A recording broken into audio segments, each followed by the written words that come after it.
हर के दारत खौफे हक दौर दिल मदरम जन्नतुल मअवा देहद राम कम जुज़बा हक़ची से मखाअत इंसुजा फज़ले उआ मस्ते दर जुमला जहा दामी एकजन राजमिस्त्री ও ইটার সিমেন্ট দ্বারা হয় না দামি একজন রাজমিস্ত্রির সোহবত লাগছে নজর লাগছে তো দামি মিস্ত্রি হয়ে গেছে দুনিয়ার লাইনে সব যদি দামি হওয়ার ক্ষেত্রে দামিদের নজর নিতে হয় আখিরাতের লাইনে যদি বান্দা তুমি দামি হতে চাও আখিরাতের লাইনে যারা দামি তাদেরও নজর লাগবে না হয় দামি হওয়া যাবে না এই জন্য আল্লাহ বলেন আমাকে ভয় কর নিজের ছোট বানাইয়া চলো মর্যাদা দেখবা দিন দিন বেড়ে যাবে প্রশ্ন হলো আল্লাহ মানুষ যখন বানাইছেন বানাবার আগেই তো আল্লাহ মানুষকে শ্রেষ্ঠ মর্যাদা দিয়া তারপরে মানুষ বানাইছেন মানুষ বানাইয়া শ্রেষ্ঠ মর্যাদা দেন নাই বরং মানুষকে আল্লাহ বানাবার আগেই মর্যাদা দিয়া বানাইছেন 24টা ঘন্টার প্রতিটি মুহূর্ত নূরের সৃষ্টি ফেরেশতারা আল্লাহর তাসবিহ পড়ে গুণগান করে 1 সেকেন্ডের জন্য গুনাহ করবে দূরের কথা গুনাহ চিনেই না এরপরও নূরের তৈরি ফেরেশতারা দামি না আল্লাহ এমন এক জাতিরে দামি ঘোষণা দিয়া বানাইছেন যেই দামি মানুষগুলো কেমন স্বভাবের বলে চাইলেই গুনাহ করে ফেলবে চাইলেই চোখের গুনাহ মনে চাইলেই সে হাতের দ্বারা গুনাহ করবে জবানের দ্বারা গুনাহ করবে এমন মানুষটারে কেন আল্লাহ সর্বোৎকৃষ্ট সম্মান দিয়েছেন কারণ হলো ফেরেশতারা গুনাহ চিনেই না করবে দূরের কথা আর মানুষ এমন এক জাতি ওরা গুনার মজা কেমন তাও বুঝে গুনাহ করার পরে সাজা কেমন তাও বুঝে কোন মানুষ যদি গুনাহের সাজার ভয় অন্তরে জমা করে গুনাহটা ছেড়ে দেয় সাজার ভয় গুনার মজা বাদ দিয়ে দেয় আল্লাহ বলেন তখন ওই মানুষের মর্যাদা নূরের তৈরি ফেরেশতার থেকেও বেশি ওয়ালাকাদ কাররামনা বানি আদম وحملناهم في البر والبحر ورزقناهم من الطيبات وفضلناهم على كثير ممن خلقنا تفضيلا বনি আদম বড় দামি গুনাহ করার মজাও বুঝে সাজাও বুঝে ফেরেশতারা একটাও বুঝে না পশুরা গুনার মজা বুঝে সাজা বুঝে না এজন্য পশু দামি না মানুষ কেন দামি সে গুনার মজাও বুঝে সাজাও বুঝে সাজার ভয়ে যদি গুনার মজা ছেড়ে দেয় আল্লাহ তার মর্যাদা ফেরেশতার উপরে দিবেন সমান না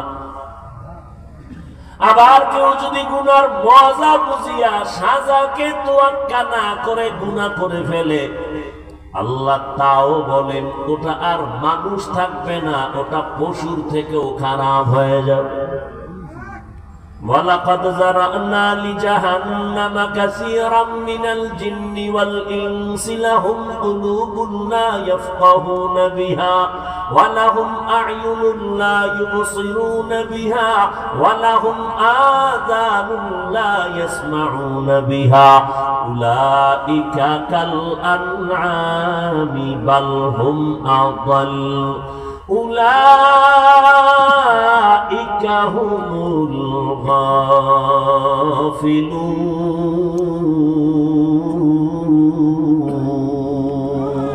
আল্লাহু আকবার। আল্লাহ তাআলা বলেন অধিকাংশ মানুষগুলো জাহান্নামে যাবে। কেন? আমি আল্লাহ তাদেরকে কলব দান করেছি, ভাবার জন্য, ফিকির করার জন্য সে ভাবে না। আমি আল্লাহ চক্ষু দিলাম দেখার জন্য দেখে না, কান দিলাম শোনার জন্য শুনে না। না দেখে কি চোখে পট্টি লাগাইছে? কয় না। যা দেখতে বলছি দেখে না। আমি বলছি এই চোখ দিয়া মা দেখবি সওয়াব, বাবা দেখবি সওয়াব। এই চক্ষু দিয়া বাইতুল্লাহ দেখবা সওয়াব, এই চক্ষু দিয়া আল্লাহর ওলি দেখবা সওয়াব। হাকিমুল উম্মত মুজাদ্দিদুল মিল্লাত শাহ আশরাফ আলী থানভী রাহমাতুল্লাহি আলাইহি বাংলাদেশে আসছেন সফরে। উলামায়ে কেরামদের কাফেলা থানভীর বয়ান শুনলেন, বয়ান শুনে কাঁদলেন। এক পর্যায়ে কাছে গিয়ে প্রশ্ন করলেন, হযরত একটু প্রশ্ন হলো, হাদিসে পাকে নবী বলেছেন সন্তান যখন মা বাবার দিকে মোহাব্বতের নজরে তাকায় হজের সওয়াব পায়, বাইতুল্লাহর জিয়ারতের সওয়াব পায়। হ্যাঁ, হাদিসে আছে তো। আমাদের প্রশ্ন হলো, মায়ের দিকে তাকাইলে বাইতুল্লাহর জিয়ারত পাই, বাবার দিকে তাকাইলে বাইতুল্লাহ পাই, বাইতুল্লাহর সওয়াব, কিন্তু আল্লাহর ওলিদের দিকে তাকাইলে কি পাবো? হাকিমুল উম্মত, উম্মতের কলবের ডাক্তার হাকিমুল উম্মত বলেন সন্তান মা বাবার দিকে তাকায়, বাইতুল্লাহ পায়, বাইতুল্লাহর জিয়ারতের সওয়াব পায়। তবে শোনো, যারা আল্লাহর ওলিদের দিকে তাকাবে এরা শুধু বাইতুল্লাহ পাবে না, বরং এরা বাইতুল্লাহর মালিকের পেয়ে যাবে। আউলিয়ারা কারে উকুবা ইখতিয়ার জাহেলানা কারে দুনিয়া ইখতিয়ার মাইলে মোমেন সোয়ে মোমেন মিশাওয়াত মাইলে কাফের সোয়ে কাফের মিশাওয়াত। আল্লাহ আল্লাহদের দিকে তাকাইলে কি পায়? আল্লাহ বাইতুল্লাহর মালিকের পেয়ে যায়। মা বাবার দিকে তাকাইলে বাইতুল্লাহ পায়, বাইতুল্লাহর জিয়ারত পায়। আল্লাহ ওয়ালাদের দিকে তাকাইলে বাইতুল্লাহর মালিকের পায়। কে কয়? কে জবাব দিল? আশরাফ আলী থানভী রাহমাতুল্লাহি আলাইহি। এবার কয় আলেমরা যখন জিজ্ঞাসে, এরা আবার মনে মনে খুঁজবে দলিল কই। সাধারণ মানুষের বললে ফেলাইছি, তাই মাইনে নিলাম। আলেমরে বলার পরও মনে মনে খুঁজে দলিল। এবার কয় দলিল শুনে নাও। রহমতের নবীকে সাহাবায়ে কেরাম প্রশ্ন করলেন, মান আউলিয়া? আউলিয়া কারে কয়? রহমতের নবী জবাব দিলেন, ইজা রুউ যুকিরাল্লাহ। আউলিয়া কারা জানুনি? তাদের চেহারার দিকে যখন তাকাইবা তখন আল্লাহরে স্মরণ হবে। আল্লাহ আল্লাহদের দিকে তাকাইলে আল্লাহর মুহাব্বত অন্তরে আসবে। আল্লাহর মুহাব্বত যখন অন্তরে আসবে তখন বান্দার জবানের মধ্যে আল্লাহর জিকিরের আওয়াজ চালু হয়ে যাবে। বাংলাদেশের মধ্যে একটা জেলার নাম আছে গোপালগঞ্জ, আছে নি? ওই জেলার ভেতরে একটা থানার নাম আছে টুঙ্গিপাড়া, আছে নি? ওই টুঙ্গিপাড়ার মধ্যে একজন ওলিয়ে কামেল, জগৎ বিখ্যাত ওলি শামসুল হক ফরিদপুরি রাহমাতুল্লাহি আলাইহি। নাম শুনছেন না? সবাই তাকে সদর সাহেব বলতেছেন, মুজাহিদে আজম। এত বড় একজন ওলিয়ে কামেল। একদিকে তিনি পাকিস্তান পিরিয়ডে কলকাতা আলিয়া থেকে ইংলিশের উপরে অনার্স করা, আবার ওদিকে ঢাকার লালবাগ মাদ্রাসা, বড়কাটানা মাদ্রাসা, ফরিদাবাদ মাদ্রাসা তার হাতের ছোঁয়া লাগানো হাওয়া। এই শামসুল হক ফরিদপুরি রহমতুল্লাহ আলাইহি এত বড় একজন আল্লাহর প্রিয় গোলাম, তিনি এক বয়ান লেখছেন কিতাবের মধ্যে। বয়ান লিখতে গিয়া কোরআনের একটা আয়াত নিয়েছেন, ইয়া আইয়ুহাল্লাযীনা আমানু যকুরুল্লাহা যিকরান কাসীরা। আল্লাহ বলেন, ও দুনিয়ার মুমিনেরা, আমি শামসুল হক তরজমা করতেছি। আল্লাহ যেন কেমন বলতেছেন, হে আমার পাগলেরা। আল্লাহ কয় মুমিনেরা, আমি শামসুল হক বলি, আল্লাহ এর মধ্য দিয়ে বুঝাইতেছেন, হে আমার পাগলেরা। আরে যারা একটু জিকির করে, আল্লাহ বিল্লাহ করে, এরা তো সবাই পাগলই করে।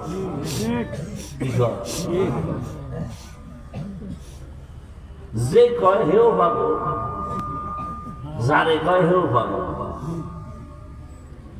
ফরিদপুরি শামসুল হক রহমতুল্লাহ আলাইহি বলেন, পৃথিবীতে প্রত্যেকটা মানুষই পাগল। এমন একটা মানুষ নাই যে পাগল না, সব পাগল। কেমন পাগল? কেউ টাকার পাগল, কেউ ক্ষমতার পাগল, কেউ নারীর পাগল, কেউ গাড়ির পাগল, কেউ সম্মানের পাগল, কেউ ক্ষমতার পাগল, কেউ সৌন্দর্যের পাগল। আর একদল মানুষ, এরা টাকার পাগল না, বাড়ির পাগল না, গাড়ির পাগল না, ক্ষমতার পাগল না। এই মানুষগুলো একমাত্র আমার আল্লাহ তাআলার পাগল। পাগলের কাম পাগলামি। পাগলের কাম কি? পাগলামি। পাগলামি। যে টাকার পাগল, ওর 24টা ঘন্টা ধ্যান, খেয়াল, জিকির ফিকির, টাকা টাকা টাকা। ও ঘুমাইয়াও স্বপ্ন দেখে টাকা। যে নারীর পাগল, সে 24 ঘন্টা জিকির ফিকির, নারী নারী নারী, ও স্বপ্ন দেখে নারী। যে ক্ষমতার পাগল, সে 24 ঘন্টা জিকির আর ফিকির, ক্ষমতা ক্ষমতা, নামাজে দাঁড়াইলেও ক্ষমতা। যে যেই জিনিসের পাগল 24টা ঘন্টা তার পশমের গোড়ায় গোড়ায় ওই জিনিস নিয়ে ফিকির আর জিকির চলে। ও টাকা টাকা করে, বাড়ি বাড়ি করে, ক্ষমতা ক্ষমতা করে। আর যেই মানুষ আমার আল্লাহর আশিক, ওই বান্দা 24টা ঘন্টাই ওর জবানে, ওর অন্তরে, ওর ধ্যানে, ওর খেয়ালে জিকির আর ফিকির, আল্লাহ আল্লাহ আল্লাহ। ওর অন্তরের মধ্যে শুধুই আওয়াজ। ও খাইতে গেলেও তালাশ করে আমার আল্লাহ কার দেয়া নিয়ামত আমি খাইতেছি। ও একটা গাছের দিয়ে তাকায় ধ্যান করে আমার আল্লাহর মখলুক। ওর অন্তরের মধ্যে শুধু আল্লাহর জিকির আর ফিকির চলে। এই জন্য রহমতের নবী বলছেন, আল্লাহওয়ালা তো ওই ব্যক্তি যার দিকে নজর দিলে আমার আল্লাহর কথা স্মরণ হবে।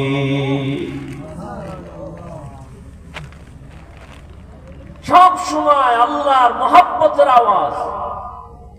যে টাকার পাগলে টাকা টাকা করে, এতে কোনো দোষ নাই। যে আল্লাহর পাগল, সে আল্লাহ আল্লাহ করলেই দোষ। আল্লাহ আল্লাহ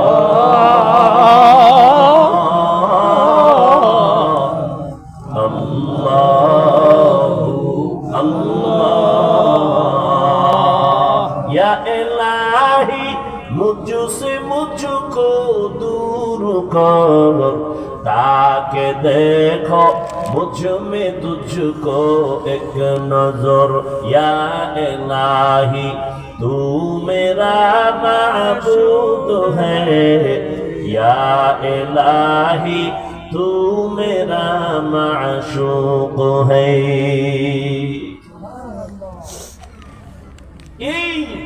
থানবীকে এগ্রিকালচারের এক অফিসার জিগা, এই হুজুর আপনারা কি কাম করে খান? থানবী তো পৃথিবীর শ্রেষ্ঠ বুদ্ধি লয়ে চলে। আপনি কি কাম করে খান? আমি তো এগ্রিকালচারের অফিসার। আপনার কাম কি? আমি দেশি আমের ল্যাংরা আম বানাই। কলম বান্ধে না, আমি তো এই কাম করে খাই। থানবি খায় আমিও কি? আপনি আমের কাম করেন না? তুমি যেমন দেশি আমের ল্যাংরা আম বানাও, কলম বান্ধাও, আমরাও আম মানুষগুলোরে রুহানিয়াতের কলম বান্ধাইয়া আমরা আখিরাতের পাগল বানাই। আমরাও দুনিয়াওয়ালা মানুষদেরকে আল্লাহর মুহাব্বতের বন্ধনে আবদ্ধ করায় দেই। মানুষ যেন বুঝে ওর মালিক কে, ওরে কে বানাইছেন, ওরে কে খাওয়ায়। এই পরিচয়টা দিয়ে যেন মানুষ আসল মালিকের চিনতে পারে। আসল মালিকের সাথে সম্পর্ক তৈরি করায় দেওয়াই আমাদের কাজ, আর কোনো কাজ নাই। সাধারণ মানুষ যেন আমার মালিকের চিনতে পারে। মালিকের সাথে সম্পর্ক যখন হয়ে যাবে, তখন বান্দা খানার চিন্তা করবে না, ঘুমের চিন্তা করবে না। ওই বান্দা তখন আমার মালিকের মোহাব্বতের মধ্যে এমন ভাবে ডুব দিবে, বান্দার ধ্যানে খেয়ালে শুধু আমার মালিক, আমার মালিক, আমার মালিক। ধ্যান ও খেয়ালে করতে করতে এমন একটা হালাত তার মধ্যে তৈরি হয়ে যাবে, যেমন একটা মানুষ পানির মধ্যে যখন ডুব দেয়, তার চতুর্দিকে পানি আর পানি, ডানে পানি, বামে পানি, উপরে নিচে পানি আর পানি, পশমের গোড়ায় গোড়ায় পানি। ঠিক যেই বান্দা আল্লাহর মোহাব্বতের মুরাকাবা করবে, ধ্যান আর খেয়াল করবে আমার মালিক, আসমানের মালিক যিনি, তিনি আমার মালিক। জমিন বানানেওয়ালা মালিক যিনি আমার মালিক। ধ্যান ও খেয়াল এমন ভাবে করতে করতে করতে করতে করতে করতে এমন একটা হালাত তার মধ্যে চলে আসবে, বান্দা তখন এমন ভাবে চলবে যে ডানে তাকাইবে আল্লাহ, বামে তাকাবে আল্লাহ, ডানে বামে সামনে পেছনে শুধু আমার আল্লাহর মোহাব্বতের ঘ্রাণ। তেরা আয়না आलू में रंग बूहे जिधर दिखता हो उधर तू ही तू है। আল্লাহ রে চিনো না? কই খুঁজো আল্লাহ? রসুলপুরের জমিনে গেলে আল্লাহ পাওয়া যায়, চরমনাইয়ের ময়দানে গেলে আল্লাহ পাওয়া যায়। এই ময়দান দিয়ে হারানো ক্যাম্প। কি ক্যাম্প? কথা কন, কি ক্যাম্প? হারানো ক্যাম্প। হারানো ক্যাম্প মানে এখানে আইলে হারায় যায় না, হারানো জিনিস পাওয়া যায়, পাওয়া যায়। ছেলেরে হারায় গেছে, এই হারানো ক্যাম্পে যাও। হাজিরা হজে যায়, বারবার পুলিশ বলে এই বাচ্চা কাচ্চা ঠিক মতো ধরে রাখো, হারায় গেলে ক্যাম্প আছে, এত নাম্বার ক্যাম্পে গিয়ে হারানো সন্তান খুঁজে নাও। আল্লাহওয়ালাদের এই মজলিস গুলো হারানো ক্যাম্প। যারা আমার মালিকের হারাইছো, যারা আখিরাতের হারাইছো, আসো আল্লাহওয়ালাদের এই মজলিসে যদি বসো, দেখবা একদিন, দুই দিন, তিন দিন মাওলারে ডাকতে ডাকতে দেখবা আমার মালিক তোমার ডাকে সাড়া দিবে। মালিকের প্রতি একটা মায়া জন্মায় যাবে। এই হারানো ক্যাম্পে এসে আমার মালিকের তালাশ করো, আল্লাহর সাথে একটা সম্পর্ক তৈরি করো। আল্লাহর সম্পর্কটা তৈরি করার জন্য আল্লাহ পরামর্শ দেন, কুনু মা'আস সাদিকিন। আমার প্রিয় বান্দা যারা, তাদের নজর লাগাও, আমার মোহাব্বতের নজর। তবে আমি আল্লাহর ভয় অন্তরে জমা করো। আমার ভয় অন্তরে যদি না আসে, বয়ান শুনবা আজীবন কোনো কাজে লাগবে না। আরে আল্লাহর ভয় অন্তরে যদি জমাইতে না পারো, আমি হাফিজুর রহমান কেন, রসুলপুরি রহমাতুল্লাহ আলাইহি কেন, বর্তমানে যারা তারা কেন জন্ম নেই কেন জানি কেন, স্বয়ং রসুলও যদি বয়ান করে কপাল পোড়া হেদায়েতের দরজা খুলে না। সেই রসুলকে এক নজর দেখলে 7 দিনের পেটের ক্ষুধা থাকে না।